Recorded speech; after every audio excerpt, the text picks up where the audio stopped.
November 25th, 2019. Joe here at Simple Life Show. I appreciate everybody for joining me today. Don't forget to like, subscribe, share, do all that good social media stuff, because that does help me out. I do this in my part-time, spare time. Anytime I see an article or I see a story or I get a tidbit of something, I really want to dig a little bit deeper to kind of see what's going on. I think that's what a lot of people really need to be doing. The mass media is really controlling your mind right now and just feeding you just one story, and that's it. And it's the impeachment inquiry. Of course, we are just inundated with this impeachment inquiry until the fact that we can't really understand anything else other than this impeachment inquiry. And we don't even really know what's going on. We just have hearsay evidence. We have a lot of assumptions about what's going on. And it makes us dumber as Americans. And I'm sorry if that hurts your feelings, but we really need to kind of get off our high horse of intellectuality and start to learn more about what's going on and how the pieces fit together. And if I can help you with that, at least in part, then I'm doing my job. You know, this is not my full-time job. This is just something that I do in my spare time to kind of try to give you another story to look at. So this is I had a little bit of reservations before I decided to do this story particularly, because I know that talking about Nazis and stuff like that is not a very popular subject. It's not something that people really want to talk about. People don't like to talk about World War II.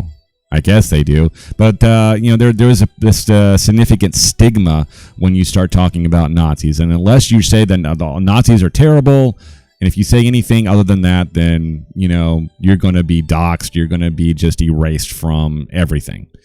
This is not going to be one of those things where I'm going to be like, well, Nazis were great. No, I didn't say that. I'm not going to say that Nazis were great. We're going to be talking about the Ukraine and the Nazi connection to the Ukraine. Now, this is not going to be something that's going to be specifically about Adolf Hitler or anything like that. This is just going to be kind of what happened in World War II and how it relates to what's going on right now with the Nazi connection and what's going on in the Ukrainian movement right now. And it's also we're also going to talk about Antifa a little bit and kind of round it out a little bit with some articles that recently came out that were kind of disturbing. Okay, so to first start off with, in World War II, if you don't know anything about World War II, I'd highly recommend that you do a little bit of research on it. This isn't going to be anything that I'm going to be getting into a lot of big depth about World War II, but in the Ukraine at that time, okay, the citizens of Ukraine were going through a really hard time. A lot of them were dying, and during the Stalin's rule in Russia, he killed millions of his own people through communist ideology. That's why we really deny the whole communist ideology, because it goes down a very dark road where a whole bunch of people die. The same thing happens with socialism as well. That's why I would consider myself a libertarian. I am a constitutionalist. I do not subscribe to one ideology or the other, because I think that's really, really dangerous when you just go all in on one ideology. Okay, so to understand what's going on, what happened is that the Nazis during World War II, when they were trying to invade Moscow, they went through the Ukraine, obviously. The Ukraine's on their way. And so they basically liberated the Ukrainian people, and they liked it. They liked it so much that a lot of them joined the Nazis. And they joined the Nazis in what was called, let me go ahead and just pull that up here. That was called the 14th Waffen Grenadier Division of the SS. Okay, and this is something that was pretty much a pact between the Nazis and the Ukrainians, and they decided to fight with the Nazis. The Nazis didn't say that they had to; they just wanted to. They consider the Germans as their liberators, and the fact of the matter is that there's still a decent sized population in Ukraine that still believe this. They still see this, the Nazis, as their first liberators. And if you don't believe me, look it up. The Croatians still believe the same thing as well. And they still have that belief, and it's not so much it's part of the ideology, it's part of their society. And this is something that is still going on to this day, November 25th, 2019, in Ukraine. Look it up. It's just a fact. So this 14th Waffen Grenadier Division, the SS, why am I talking about this? Well, the reason why is because that the Russian embassy in, I believe, Ontario, Canada, recently put out a tweet. I don't think it was within the last week. It's probably within the last couple months or a year or so. This is an ongoing thing because there are some monuments that are in Canada that are monuments towards this this division of the SS, the Waffen Grenadier Division of the SS. Okay, now all the SS were called the Waffen SS. It's just called the Grenadier Division of the SS to be specific. So we have to kind of go back and really understand what's going on here. So this Grenadier Division of the SS was memorialized in a monument, and this is what the monument looks like. It is in Ontario, Canada, and it's still standing to this day. Some want to tear it down, many do not. The government doesn't want to tear it down either. So when you have a liberal friend who says they want to just go to Canada to get away from all the Nazis here in the United States, well, guess what? Over in Canada, not only in Ontario but also Edmonton, there are these monuments that are monuments to these. Literally, they are monuments to the SS, and SS, the Grenadier Division of the SS, Nazis. Okay, and we'll kind of go back to here. Look at the shield here. We see the shield, the lion, and the three crowns there. And we're going to kind of go back and we're going to see an updated, not an updated, but an up close picture of this monument as well. We can see that the shield here is at the top. We kind of go back just to kind of look at it, just kind of go back to understand that this is in fact, and we also see the insignia down here at the bottom here, which is also an insignia there for if you look at. I want you to see this insignia at the bottom. Okay. Now I'm going to go to another photo here. All right. And this is going to be, now this division was also called the Neischgau. All right. And we're going to put this up as well. You see the very reminiscent eagle, and the bottom here we see the insignia as well. Now, if you look at any Nazi type of, insignias, one of the most common one is the eagle with the swastika at inside of its talons. This is the same thing. Now, they weren't going to be using the Nazi swastikas because that was specific to the Nazi party. So they had to formulate their own. So they used this as well. So we see this in this monument here, and we'll kind of go back and forth in here so you can kind of get a good idea of what this monument looks like. So I think that's a good type of understanding and a good start. So that is the first monument. There is a second monument, and we see it here. We have a bust, and it's this bust is of this guy named Roman, and he was the leader of the Neischgau. Okay, and we see here the Neischgau Rebellion battalion here. They were in formation and in existence for a couple years until they disbanded, and a lot of them actually went to Canada. So that's why they have these monuments here as well. So this guy, this Roman guy, let me pull up his Wikipedia here. All right. Yeah, this Roman guy, he was actually accused of a lot of different massacres during that time because he was literally part of the SS. So there was a lot of massacres, especially in Poland, that was attributed to this guy. And he wasn't in the form of thousands and thousands of people, but it was a very significant amount of people as well. Now, I believe, as a side note, there was one Nazi, one of the last remaining Nazi part of the SS that was actually taken to trial here recently. I can't remember the name of the guy, but it's just kind of a side note, kind of an interesting factoid that's going on right now as well. So we see these monuments in Ontario, and a lot of people are saying, well, we really don't want to have these monuments here, but a lot of the people actually want them there.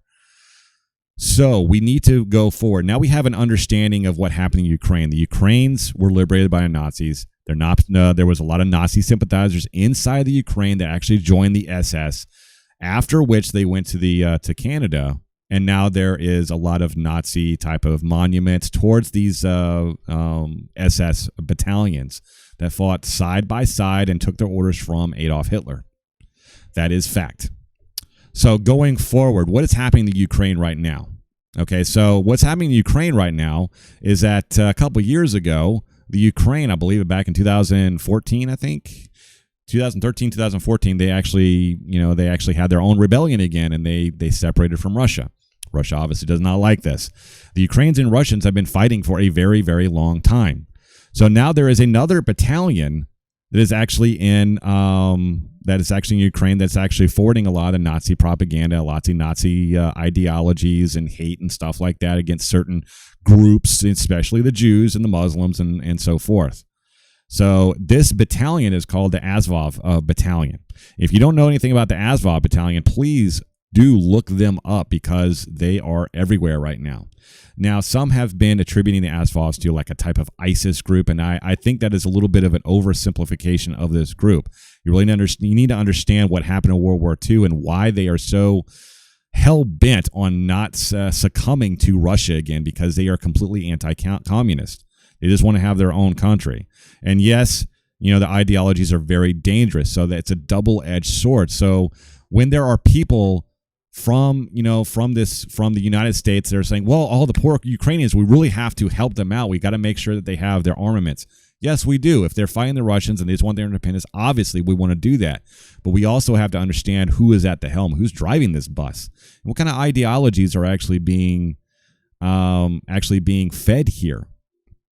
And are they dangerous? I believe that they are dangerous. Okay, now we can go on all day long about why Adolf Hitler did what he did, why the Nazis even existed and stuff like that, but that has nothing to do with this. The Ukrainians are very sympathetic to, and still sympathetic to, the Nazi ideology. And in fact, here you see the Azov Battalion here, and we're going to get into who actually funds the Azov Battalion, but I'll go ahead and spoil it. The Ukrainian government and the U.S. government are actually have their hands in this Azov Battalion. Believe it or not, they really do. And the Azov Battalion has direct ties to Nazi ideology. Now, if you see here in this picture that's up, we have the typical Azov flag here, and we see a Z with the slash through it. Now, you would probably say, oh, that's a Z for Azov. Well, no, that's not true. This is actually coming directly from Nazi symbolism and what they use. Now, what that's called is called a Wolfsangel. Now, Wolfsangel by itself is just part of German mythology or just German stories and stuff like that. It was supposed to protect certain groups against. It's supposed to protect you against wolves, and that's it. Now, of course, obviously the Nazis considered the communists as wolves. They are trying to protect themselves against the communists. So the Ukrainians still believe that the communists are the wolves at the door, and they are trying to protect their country from the communists. Okay. Now, this on its head is not bad, like I said, but if we go down to the Wolfsangel logo here, we can see that it's very similar to the flag here at the Azov Battalion. Here, going further, with this Wolfsangel type of symbolism, here's some pictures of some Nazi officers and generals there with the Wolfsangel. Now, the Wolfsangel, that's the Nazi Wolfsangel, is actually part of the Panzer Division of the SS. Okay. Now, if we look back here, let me actually go back to this picture. Okay, so we see that so you see this symbol, right? And then we gotta go forward here. Yeah, it's the same one. So this is actually another symbol for the Panzer Division of the SS, which was actually a tank division. So this is this is a military type of insignia specific to the Nazi Party. And if we go back, it's undeniable. It's really the same one. So that's just more proof that the Azov is directly tied to Nazi ideology, and we know this. And we also now know that the U.S. has had involvement in funding the Azov Battalion as well as the Ukrainian government. Now, we also know that the Ukrainians are very corrupt. Now, it's been a hard time keeping their government together because it's been not only corrupt, but it's also gone through a lot of turmoil over the years. They have had a lot of problems. The Ukrainians had a lot of problems. So, and that's caused a lot of people to leave the Ukraine, but that's also caused a lot of people in the state to actually support this ideology. This isn't a fringe group, people. This is not something that is like the neo-Nazis here in the United States. This is a group that is actually supported and encouraged by the state of Ukraine. So I want that to sink in just for a moment. I want that to just sit in your mind. that the Ukraine government, at least parts of the state, I'm not saying the entire state, at least part encouraged by the state of the Ukraine, and at least in part funded by the U.S. government.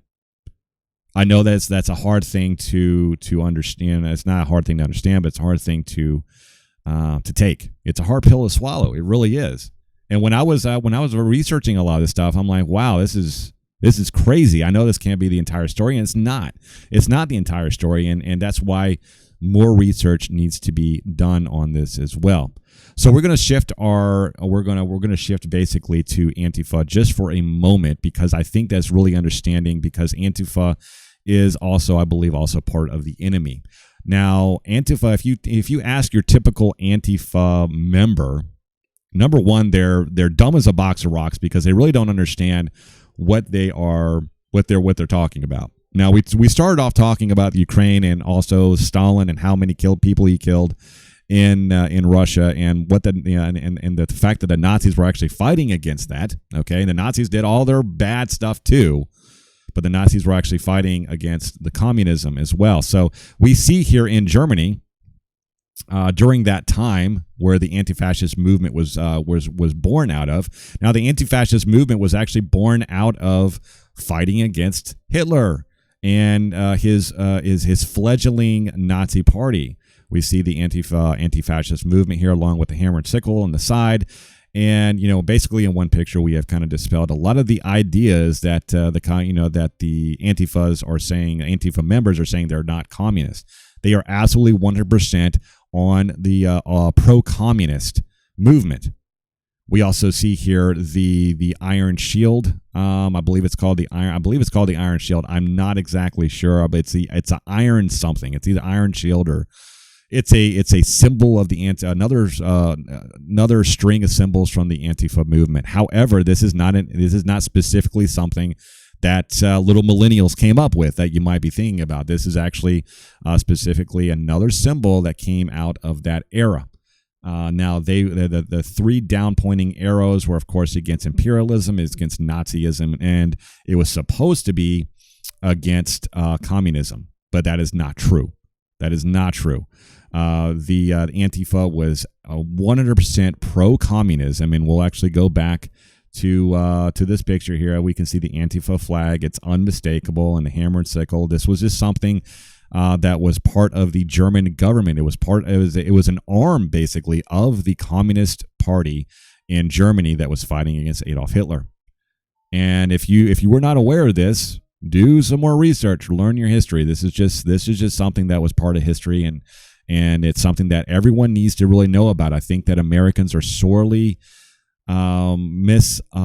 uneducated on when it comes to World War II and a lot of history in general, especially when it comes to the Antifa movement. And this really just kind of goes and plays in to what I'm talking about with the Ukrainian communist and Nazi connection and stuff like that. People just are not aware of a lot of this stuff, as much as they are probably not aware of what's happening in Ukraine right now, and how the neo-Nazi movement is actually growing, and people are embracing it. They are embracing the neo-Nazi movement over in Ukraine. So for a lot of the liberals out there that are saying, the poor Ukrainians and stuff like that, we just really need to help them out against the evil, the evil Soviets. Russia has its own problems. Yeah, is Vladimir Putin bad? Yeah, I mean, he's not a great guy. Is he Stalin? No, he's not Stalin. I mean, he's not starving his own people and stuff like that. I mean, we can have a discussion on that later. I'm not pro Putin just as much as I'm not pro Adolf Hitler or anybody else. I am just here talking about what's really going on and the history behind it, so we can kind of get an understanding of where we need to go in the future. So basically, let me just kind of go back to this iron shield. I'm just going to call it an iron shield. It's iron something, but the three down pointing arrows against Nazism, communism, and imperialism. So this is really what this whole thing is actually not true. It's not true. The Antifa are actually pro-communist. We also see here that the three downward pointing arrows is where it actually really came from, where during Nazi Germany there was a lot of propaganda from the Nazi Party where they would have different. They would either be drawing the swastikas or posting the swastika on the sides of walls, and people would come behind them and draw these 3 down pointing arrows. This was pro-communism. This was the Communist Party that was in Germany that was actually trying to get away from the National Socialist movement that Adolf Hitler was behind. So that is really what the Antifa was. Antifa was anti-fascist, was anti-Nazi. It was not anti-communist. It was pro-communist, 100%. It was part of the German Communist Party in Germany at that time. So actually going forward here, we see the Antifa movement. They are not shy about their pro-communist roots and also their pro-communist ideologies that they have right now. And going forward here, this is just another one, repressive intolerance. So this was we are actually going to go to my desktop so we can kind of look at a few different things here. So let's just go. So the Antifa movement, if the Antifa movement had a Bible, then I would have to believe. Let me see. I would have to believe that the repressive tolerance by Herbert Marcuse, who died in the I believe late 70s in Germany. He was a German philosopher and stuff like that, and he was pro-communism. He was basically along that same ideology, specifically in line with the anti-fascist movement of that time, the German communists against the Nazi, the National Socialist Nazi Party headed up by Adolf Hitler. So there's I actually put this repressive tolerance would be the Bible of the Antifa movement. I would imagine and believe that most of the typical Antifa members out there that want to put on their black garb and stuff probably never read any of this stuff anyway. They are easy followers. They're sheep. However, the people that are not, they don't really have an understanding of their own ideologies can be even more dangerous than those that do, because they're so easily led that they're just pawns at that point. You just point them in one direction and say, attack that. Okay. And so I actually read through a lot of this, and I picked out a few different things that I thought were kind of important. I'm going to actually read that to you here. The first one is, this means that, I'm going to turn this music off. This means that the ways should not be blocked on which a subversive majority could develop, and if they are blocked by organized repression and indoctrination, their reopening may require apparently undemocratic means. They would include the withdrawal of toleration of speech and assembly from groups and movements which promote aggressive policies, armament, chauvinism, discrimination on the grounds of race and religion, or which oppose the extension of public services, Social Security, Medicare, etc. You hear this? This was written back in the 60s, all right? Moreover, the restoration of freedom of thought may necessitate new and rigid restrictions on teachings and practices in the educational institutions sound familiar, which by their very methods and concepts serve to enclose the mind within an established universe of discourse and behavior, thereby precluding a priori of rational evaluation of the alternatives. Now that sounds like just a whole mouthful, but what he's basically saying is that if you do not agree with this whole movement, I'm just going to try to put this in layman terms, that you don't deserve anything. You have to be re-educated. You have to they have to make they have to make positive movements forward to re-educate the public, and freedom of speech is something that is earned in this type of ideology. Everything is earned, and if you're part of the right, then you have to kind of work your way up. You don't get a free pass. Because if you're part of a conservative or right movement or anything like that, then you are labeled the enemy, and your speech needs to be repressed as much as possible. So going forward here to the second thing that I kind of pointed out in this, I'll go ahead and read it. But I believe there is a natural right of resistance for oppressed and overpowered minorities to use extra legal means, which means breaking the law, if the legal ones are provided to be inadequate. That means, hey, you know what?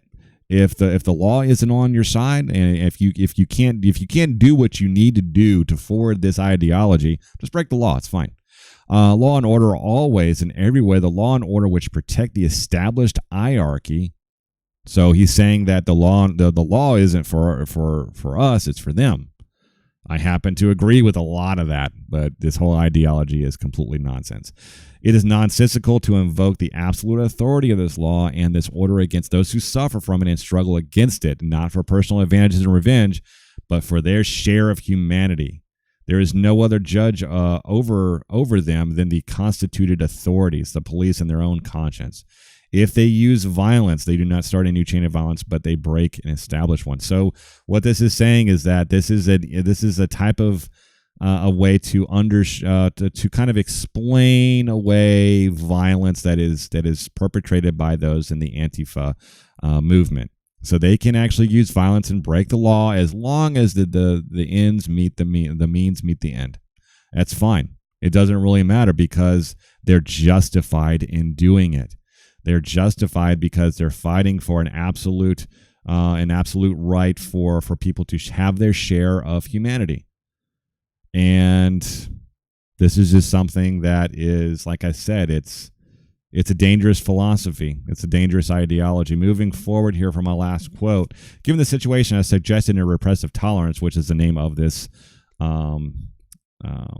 this piece of writing, the practice of discriminating tolerance in an inverse direction as a means of shifting the balance between right and left by restraining the liberty of the right, thus counteracting the pervasive inequality of freedom.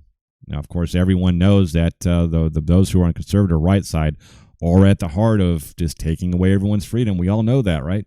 And strengthening the oppressed against the oppressed, tolerance would be restricted with respect to movements of a demonstrably aggressive and destructive character, destructive of the prospects of peace, justice, and freedom for all. Such discrimination would also be applied to movements opposing the extension of social legislation to the poor, weak, disabled, as against the virulent denunciations that such a policy would do away with the sacred liberalistic principle of equality for the other side. I maintain that there are issues where either there is no other side in any more than a formalistic sense, or where the other side is demonstrably regressive and impedes possible improvement of the human condition. So he's basically saying that those who are on the right are less than human, and they don't deserve our respect, and they don't deserve any kind of toleration because they are basically not tolerant of anyone else anyway, so we should not tolerate them. That is everything in a nutshell. That is this entire treatise of the Antifa. You're not tolerant of anybody else, or we're not tolerant of you. It's Pee Wee Herman time. It's the playbook of it's a playbook of the anti-fascist movement, and this is something that we need to be cognizant of as well going forward, because they are representative of the communist left, who want to take over this country and turn it into another Soviet communist regime. That is true. All right, so moving forward, we are almost done here. I'm just going to go through some articles here that I thought was kind of interesting here. Neo-Nazis on the far right are on the march in Ukraine. We have discussed this. We also see here this emblem on his jacket here. Does that emblem look very familiar? Yes, absolutely it does. That is the emblem that we had just looked at. That was the emblem for the 14th, the SS Brigade Division of the SS there. That was part of the Ukraine. We see this. We also see the Panzer Division SS symbol here for the Azov Battalion. So this is actually a march of the Azov Battalion. This was in 2017, not too long ago. This is actually happening every single day now. So here was an article from the Daily Beast here. So this was actually just probably about a week and a half ago. So Ukraine's anti-Russia Azov Battalion Minutemen are neo-Nazi terrorists. So if you actually read this, I'm not going to read this whole thing. It's very sympathetic to this movement. It really is. It's sympathetic because I really don't know. I mean, here's the thing. The Azov Battalion is pretty much neo-Nazi in its roots. The Antifa, anti-fascist movement is very, it's both classically and neo-communist in its roots. So we have communists and Nazis. We're fighting again I mean, it's just on different battlefields, and it's in a different way, and in a different form. So this is continuing to happen in this world, but you don't really hear too much about it. So here's another really interesting story that came out November 18, 2016. This was on the heels of a lot of the Ukraine upheaval there. Now we see here, look, Ukraine, look at these symbols in the back. Look at this. It's the same symbols, all right? And we see here the Nazi salutes. We see that's a type of Nazi salute as well. So I'm going to read a little bit of this. The United States joined. This is actually really disturbing. U.S.-Ukraine vote. The U.S. and Ukraine vote against Russian measure condemning Nazism at the UN. So the United States joined Ukraine in voting against a United Nations resolution condemning the glorification of Nazism, citing freedom of speech concerns and saying Russia sponsored the measure as a political attack against Ukraine. The resolution entitled Combating Glorification of Nazism, Neo-Nazism, and Other Practices that Contribute to Fueling Contemporary Forms of Racism, Racial Discrimination, Xenophobia, and Related Intolerance was approved by UN Human Rights Committee November 17th by 131-3. Joining the United States in voting no were Palau and Ukraine, excuse me, where a far-right, vehemently anti-Russian party recently was formed with a symbol resembling a Nazi wolf's angle, as we already talked about. We condemned without reservation all forms of religious and ethnic intolerance for hate at home and around the world, to WW2 Representative Stephanie Amato.